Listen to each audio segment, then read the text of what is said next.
RMJ Movie Reviews back again with an on-the-fly movie review of, my goodness. Oh, yeah, that's right, Unforgettable. Because I've strangely already forgotten about this movie, and I already forgot the title, which Unforgettable, I believe, was a movie that originally starred Ray Liotta. I don't know what year that was. I believe that was in the mid-90s. 1995, I think, or something like that, 96. You guys can look it up on IMDb if anybody even uses that anymore, since you can't use the message board. But, yeah, that was a film starring Ray Liotta where his wife or something got killed or something like that. I don't remember. I never saw the film. I know Kim Coates was in it. Either way, onto this film starring Katherine Heigl from Under Siege 2, Dark Territory, and Rosario Dawson, who I believe was in Kids back in the day. Those of us 90s teenagers remember what a soft spot Kids has. That movie Kids. We all love that one. Maybe I'll do a review of that one day if I can find a DVD. On to this film. Well, Unforgettable. Hey, look, I'm not going to beat around the bush. This movie is straight garbage. I mean, straight trash. You know what? It's kind of funny, digressing like I always, and I'm digressing early right now. This is only a minute into my review. But you can see the joy. I listened to the Movie Crypt podcast with Adam Green and Joe Lynch and Michael Biehn, Ringo from Tombstone, and Kyle Reese from Terminator. He was on there, and him and his wife were talking about how, like, us amateur movie reviewers just love to tear into movies and really shred them apart. There's something fun in when you see a movie that is so terrible, that is just so awful, and you know that this movie was made because this movie was either a tax write-off and or basically the actors had to pay their mortgage, they had to put their children through school or whatever. That's the reasons movies like this are made. So when you tear a movie like this apart, even though I'm a filmmaker and I'm an actor, and I know the amount of effort that it even takes just to make a little tiny 10-minute short film, and the effort it takes to do plays and memorize dialogue and your marks and blah, blah, blah, blah. I mean, this stuff is hard work, people. But when you see stuff like Unforgettable, that totally goes out of my mind, because just because the lack of actual craftsmanship, and when I mean craftsmanship, I mean actual effort towards creating, this doesn't even do. Look, as much as people hate the horror genre, there are horror films that do a good job. You know what I mean? James Wan is putting out some good stuff, like Insidious 1 and 3.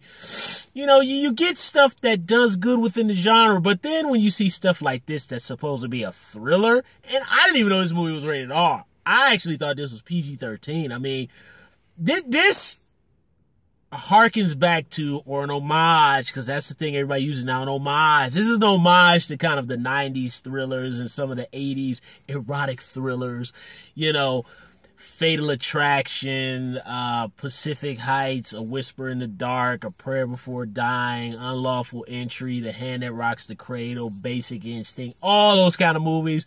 But the one thing that all those movies had better than this one is, at least, I'll give you an example of one that was bad. Okay, The Hand That Rocks the Cradle, right? The Hand That Rocks the Cradle, number one, has great actors. Rebecca De Mornay, Annabella Sciorra, I can't remember the guy's name from Police Academy 5 and 6, but he was okay in that movie. Ernie Hudson, whatchamacallit, from Hannibal was in that.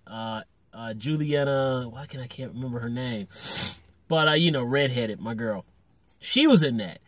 And that movie had a good level of sleaze. And Rebecca De Mornay, when she turns on the crazy, Rebecca De Mornay can take those beautiful blue eyes and that beautiful face, and she can be scary. Like, when I see The Hand That Rocks the Cradle, I'm genuinely frightened of Rebecca De Mornay and terrified that she can do some damage.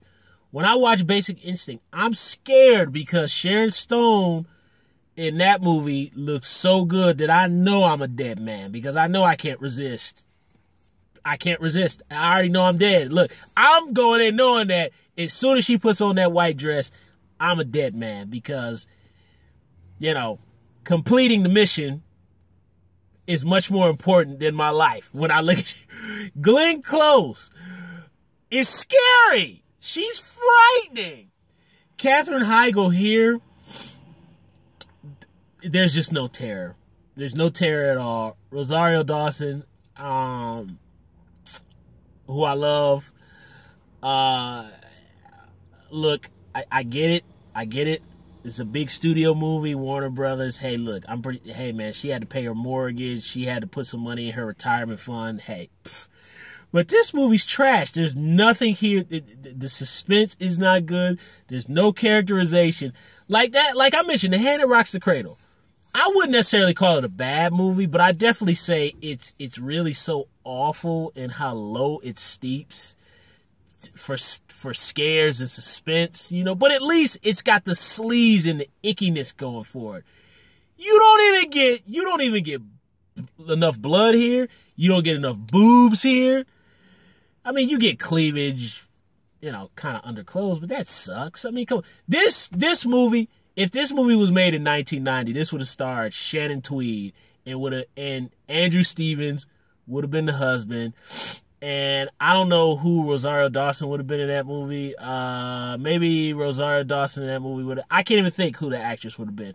But another actress would have played Rosario Dawson's part, who was in all those made-for-cable movies back then. And maybe it might have been Helen Hunt, because it would have been 1990. I don't know. But, oh, God, man. This movie doesn't even have no blood, no boobs, no nothing. Nothing. It has, like, fake kind of sex parts to it. But even that ain't no good, man. Come on. This stinks, man. All across. This is not enjoyably bad. I can watch Body of Evidence with Madonna, right?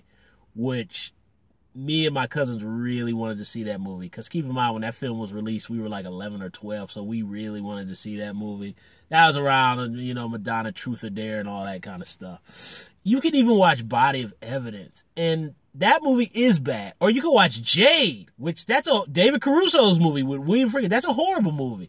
But there is like some blood. There's enjoyment in how awful it is. I'm not even enjoying the awfulness of this. At least those movies had sleaze and blood and boobs to compensate for the awful filmmaking part of it. This here is just, it doesn't deliver on any level. It doesn't deliver on violence. It doesn't deliver on sex. It doesn't deliver on, like, bad language. There's nothing here. There is nothing. And on top of that, you get stupid characters. Now, I know people could say, oh, you like horror films. The Friday the 13th movies from the 80s, those are stupid characters. Hey, but at least I can watch Friday the 13th Part 5, A New Beginning, which I know that's a sleaze fest of a movie. But hey, and it's got all horrible, dumb characters. But we've got a kill-a-thon, and we've got all shapes and sizes of cleavage to compensate for how bad it is, right? I don't get none of that in this thing. This movie is horrible. This is terrible, man. It is so bad. About the only credit I can give this movie is, okay, Katherine Heigl. I will say that she looks really cold, and I think if you kind of took her performance here and maybe put it as maybe she's like a female pimp in the 3rd season of True Detective for HBO, we might be going on something. But there's really nothing else to say about this. There's no suspense. This just stinks on every single level. This is not going to be out long. Guarantee you it'll run this weekend. Next weekend it'll be out of the theaters. This, as a matter of fact, this will be on DVD in about another 2 weeks. It'll be streaming in another 2 weeks. This is horrible. Oh my God. This stinks, man. This stinks. Matter of fact, this stinks so bad, I'm literally going to go home and watch A Kiss Before Dying. I think Matt Dillon was in that one. Maybe was that Matt Dillon and Sean Young, or was that Matt Dillon and Old Girl from The Cutting Edge? I'm going to go home and watch a Whisper in the Dark. And I'm even going to go home and watch Jade. Because there's got to be... There's nothing else to say about this movie. Thumbs up the video, subscribe to the channel, share the video, leave comments down below. Don't forget to hit the bell and talk about whatever this movie Unforgettable is. Hey, I don't even remember what movie I'm talking about.